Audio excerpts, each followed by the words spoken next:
What is going on, everyone? It is Tyler McKinney back here again, and today we're getting back into the XFL. We just keep getting more information, so we're going to go ahead and we're going to dive into the XFL. Today, we're going to be looking at some personnel changes.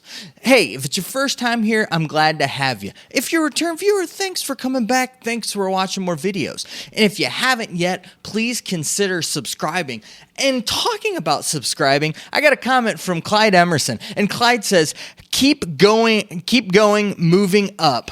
I think I was your second subscriber. You know what, Clyde? You probably were. And the reason why you were the second one is because somebody had to come after my mom. Hey, Mom, I appreciate you watching these videos. And I appreciate all you guys watching the videos, too. Thanks for leaving all your comments and all your likes and that. You guys have just been amazing in building my channel fast. So I really do appreciate just all the love from all you guys. And continue to leave me those comments, and I'll continue to give shout-outs to everyone. Like I said, give me a cool comment, and I'll definitely go ahead and feature it in an upcoming video. All right, let's not waste any more time. Let's go ahead. We got a lot to talk about today. So, we've got a pretty much kind of some stuff that have been going on with the XFL when it comes to a lot of like player personnel things. So, MiniCamp, our very first MiniCamp has finished. So the very first XFL MiniCamp is in the books, and I think it was a huge success. I think they did exactly what they wanted to. They wanted to showcase their brand of football, what they're planning on putting out there on the field. They wanted to get fans excited. They wanted to really get all the communities around them excited for the game that's going to be coming in February and do a whole big media blitz. They all went through last Saturday. They all had, kind of like fan days, media days where everybody got to come on out to the stadiums and check out the teams. I'm sad I didn't get to go to any of those, but there's been a lot of content out from those, and it's been pretty awesome to see. I think they did a really, really good job putting it out there. I was actually kind of scared. I was thinking they were going to do it kind of like what the AAF did, and, everything was just kind of behind closed doors, but they didn't. And I think that that's a huge thing for them. Now, go ahead. I'm going to say some thoughts about what I think about the and kind of recap the mini camp, but we're going to go ahead, we're going to do a series, we're going to break down each one of the mini camps for each one of the teams. So if you like that kind of stuff, you kind of want to see me go a little bit deeper in each one of the teams, check that out. You'll be coming to the channel here soon. Now, talking about the mini camps, I think it's a great thing that they decided to do this. It gives them 2 weeks to really get things around and really get players, familiar with what they're going to be doing, whether it be familiar with the other teammates, trying to build up some camaraderie and get familiar with how they playing styles, gets them the playbook. And see, they're going to be on a break through the holidays for about 2 weeks. So I think it's going to be great because they're going to get 2 weeks to kind of learn what they need to learn and work on the things that they've been told to by the coaches, to where they're going to be that much farther ahead when it comes training camp. I think that was one of the things that really hurt the AF, especially early on, like the first couple weeks, is that you could really tell that they were behind and that they didn't really, they weren't really gelling and clicking, and not everybody knew what was going on. So I think the extra time is really going to be a huge, huge help for them in the XFL. And so I think that it was a great way. And then to take that and add, what they've done in the communities and really get the buzz going about the XFL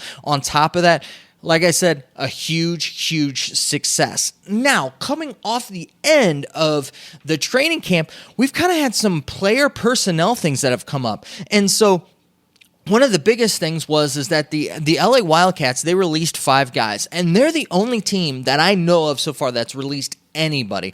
So it kind of came as a shock at the end of the training camp that they were releasing guys. And I've kind of looked at things, and I'm thinking that the other teams are probably waiting till about training camp, probably after the holidays, right before training camp, to release guys. But it was interesting that the LA Wildcats went ahead and released guys. So they released CJ Moore, was a cornerback. They released Anthony Morris, an offensive tackle, Sean Oakman, who's a defensive tackle, defensive end. If you remember him, he was kind of a popular player and kind of a big name coming out of Baylor when he played there. And so they let him go. Damian Prince, he's an offensive tackle. And then Jeremiah Spicer. And if you remember about Jeremiah, he's a linebacker. And he was kind of like just that feel-good story about Jeremiah, how he just had adversity throughout his whole life, lived up on the streets in that, and got a tryout for the NFL, and was able to kind of get some invites in the NFL, but ended up playing in Arena Football League and doing really, really well there. And so it'll be interesting to see if any other team does pick him up.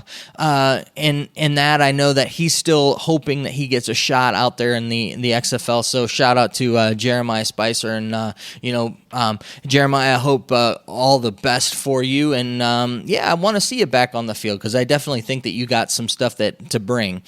So yeah, be looking forward to hopefully seeing you back on the field. Hopefully another team will pick you up.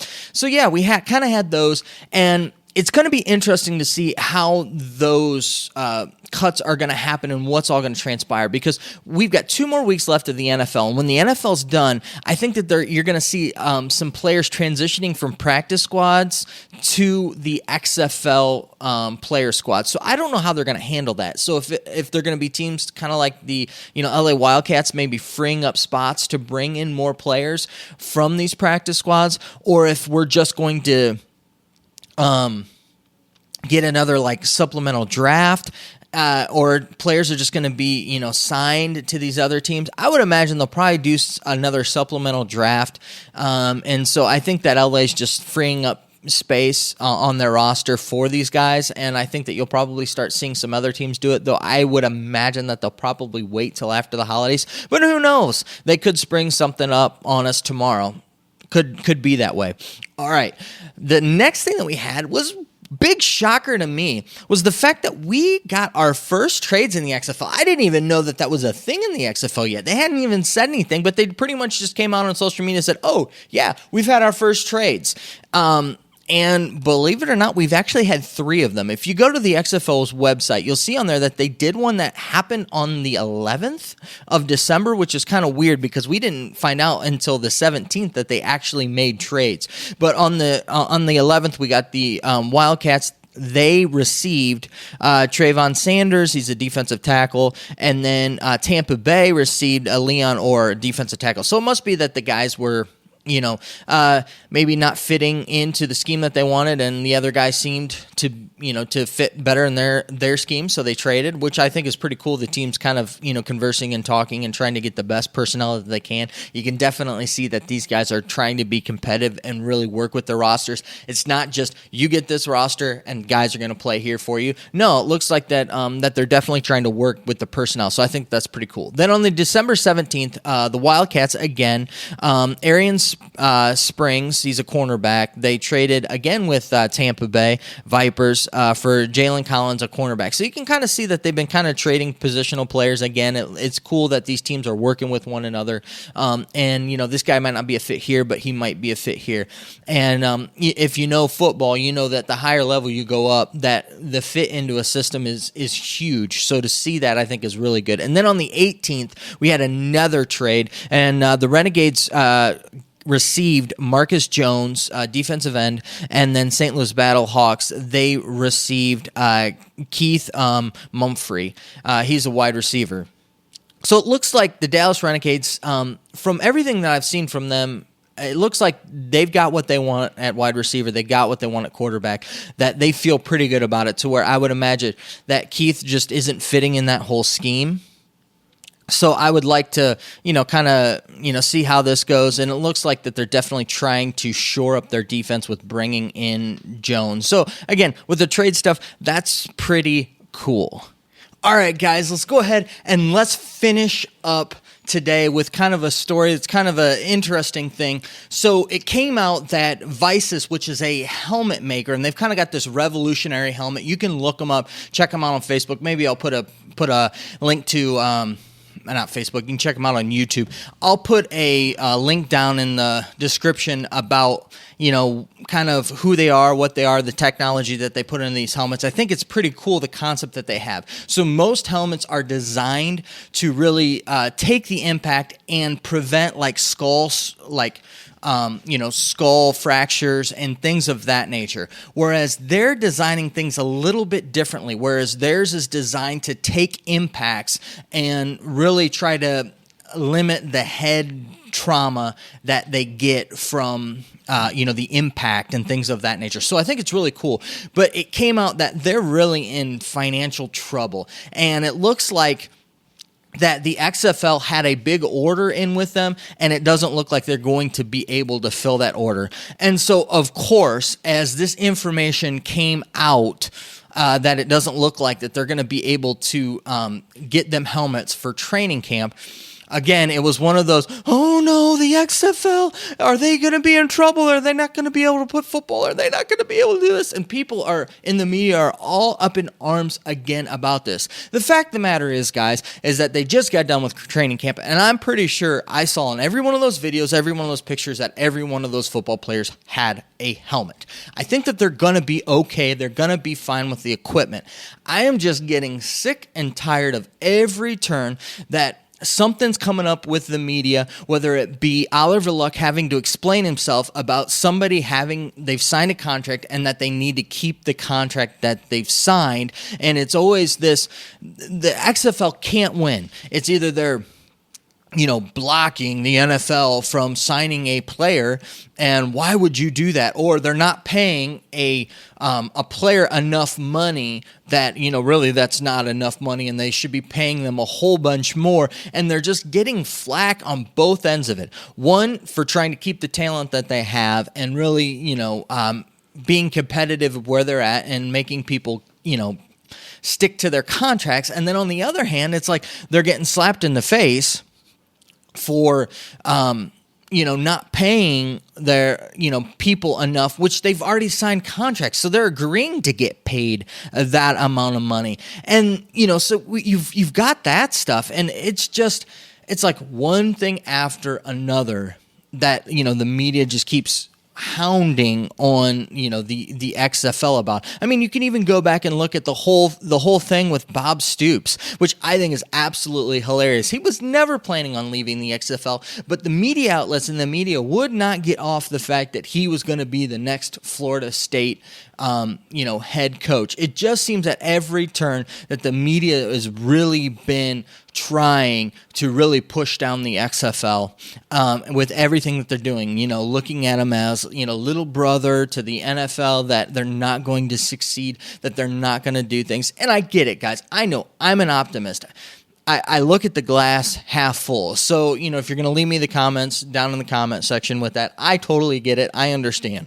I really think that the XFL is going to succeed from everything that I've seen, and I did some videos on that. You can check those out too, but I really do like their structure and the way that they're putting this together. They've been doing it smart, and this company having issues is not going to affect them. I think that it's a shame, because I really think that Vicis has really done a neat thing here and really brought kind of technology to the forefront with safety, and I think that that's really cool that they're doing that, and it's a shame that the players aren't going to get those helmets. I think, but don't get me wrong, a lot of the other companies are really starting to make changes as well. But it just seems like they were the ones that kind of revolutionized the helmet industry and making the other companies do that. So just kind of was one of those things when I saw it. It just was like, one, it was a shame that the players weren't going to get these cool new revolutionary helmets. The second thing is that I was just kind of sick and tired of always, trying to find something to either dig or maybe put into question of whether or not the XFL, are they going to make it to a game? Are they going to make it to the season? The fact of the matter is that they have plenty enough money to run at least 3 seasons if they stay and stick with the model that they have. And that's not without making a dime. Their model has them for at least 2 to 3 seasons, just financially okay if they don't make any money. And so, I just wish that, they would kind of get some of the benefits of the doubt that some of the other bigger leagues get. And I don't mean when it comes to like stability of whether or not they're going to be staying, but just the fact of the matter of a guy signed a contract.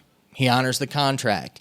The Coach Bob Stoops, they say something, and the media just running with reports and things that they don't have, which obviously came out false, but we don't hear about a lot of that type of stuff. So, I don't know, just kind of my thoughts on that. The question is, though, what do you think? What do you think about the trades? What do you think about kind of, the player personnel things? What do you think about the training camps and the helmets? I'd love to know down in the comment section. Why don't you go ahead down in the comment section and let me know what team you thought had the best training camp and why. All right, well, I know that you're busy and I know that I'm busy, so let's get on out of here. You have a good night. Bye.